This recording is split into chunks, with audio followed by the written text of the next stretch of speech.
नमस्कार स्टूडेंट्स, इस वीडियो में हम बात करने वाले हैं EFPT का क्या मतलब होता है। तो EFPT का पूरा नाम है एलिजिबल फॉर पार्ट थर्ड।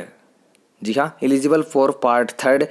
इसका हिंदी में अर्थ होता है कि तृतीय वर्ष में बैठने योग्य।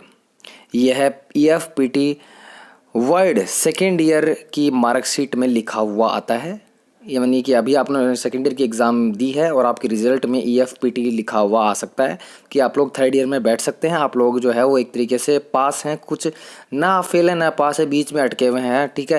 क्योंकि आप लोगों के जो सेकेंड ईयर के पेपर हैं वो बैक चल रहे हैं, इसीलिए आप लोगों के रिजल्ट में जो है वो EFPT लिखा हुआ आ रहा है। अब देखते हैं इसमें क्या लिखा हुआ है। मार्कशीट में EFPT आने का मतलब है आपका कोई पेपर या कोई सब्जेक्ट का पेपर, दो पेपर हो सकते हैं किसी सब्जेक्ट के, या आपका कोई सब्जेक्ट जो है वो कम्प्लीटली वो ड्यू चल रहा है। मतलब आपके किसी एक सब्जेक्ट में मार्क्स कम आए हैं या उसके किसी एक पेपर में जो है वो मार्क्स कम आए, दो पेपर में भी हो सकता है एक पेपर या दो पेपर, दोनों पेपर जो है वो ड्यू चल रहे हैं, जिससे आप थर्ड ईयर में तो बैठ सकते हैं। लेकिन बैक या ड्यू में रहे जो पेपर्स हैं आप लोग जो, या आप लोगों का जो सब्जेक्ट है वो, उसकी एग्ज़ाम आप लोगों को वापस देनी पड़ेगी जब आप पार्ट थर्ड की एग्ज़ाम देंगे। पार्ट थर्ड की जब आप एग्ज़ाम देंगे तो आप लोगों को जो है एग्ज़ाम, जब आप लोग एग्ज़ाम फॉर्म भरेंगे तो वहाँ पर आप लोगों को जो सेकेंड ईयर के अभी आप लोगों के ड्यू पेपर हैं वो उनके ऑप्शन आपको दिखाई देंगे, उनको सेलेक्ट करना होगा और सेलेक्ट कर लेंगे आप जब, तो एग्ज़ाम जब आप लोग पार्ट थर्ड की देंगे तो उस समय आप लोगों को जो है पार्ट सेकेंड के उन पेपर जो आप लोगों के ड्यू रहे हुए हैं उनकी एग्ज़ाम भी आप लोगों को देनी पड़ेगी।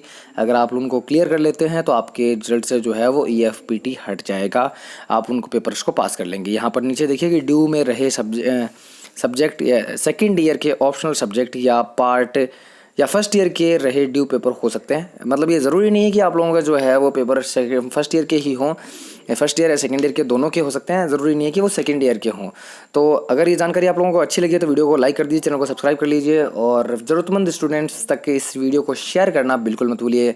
अगर आप लोगों के कोई फ्रेंड है जिसके रिजल्ट में EFPT लिखा हुआ आ रहा है और उसे समझ नहीं आ रहा है कि ये क्या है, ये किससे हटाया जा सकता है, कि अब मैं क्या करूं, मैं पास भी हुआ हूं या नहीं हुआ हूं, क्या मैं फ़ेल हो गया हूं, अगर उसके कन्फ्यूज़न ऐसे चल रहा है तो प्लीज़ उस तक ये वीडियो जो है वो शेयर ज़रूर कीजिए। धन्यवाद स्टूडेंट्स।